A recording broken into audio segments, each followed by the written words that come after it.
کلمہ طیبہ کی فضیلت، جنت کے دروازے کھلتے ہیں۔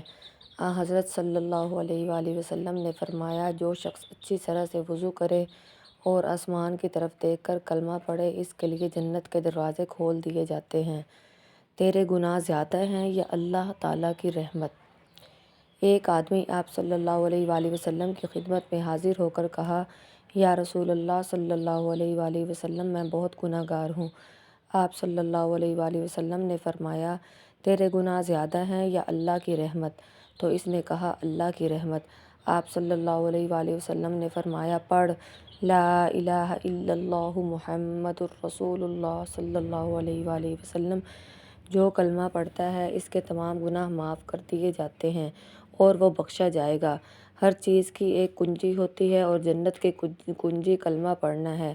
کلمہ پڑھنے سے جہنمی جنتی بن جاتا ہے۔ آپ صلی اللہ علیہ وآلہ وسلم کا ارشاد ہے، جو شخص وضو بے وضو کثرت سے کلمہ پڑھتا رہے گا، اللہ تعالیٰ اس کے لیے جہنم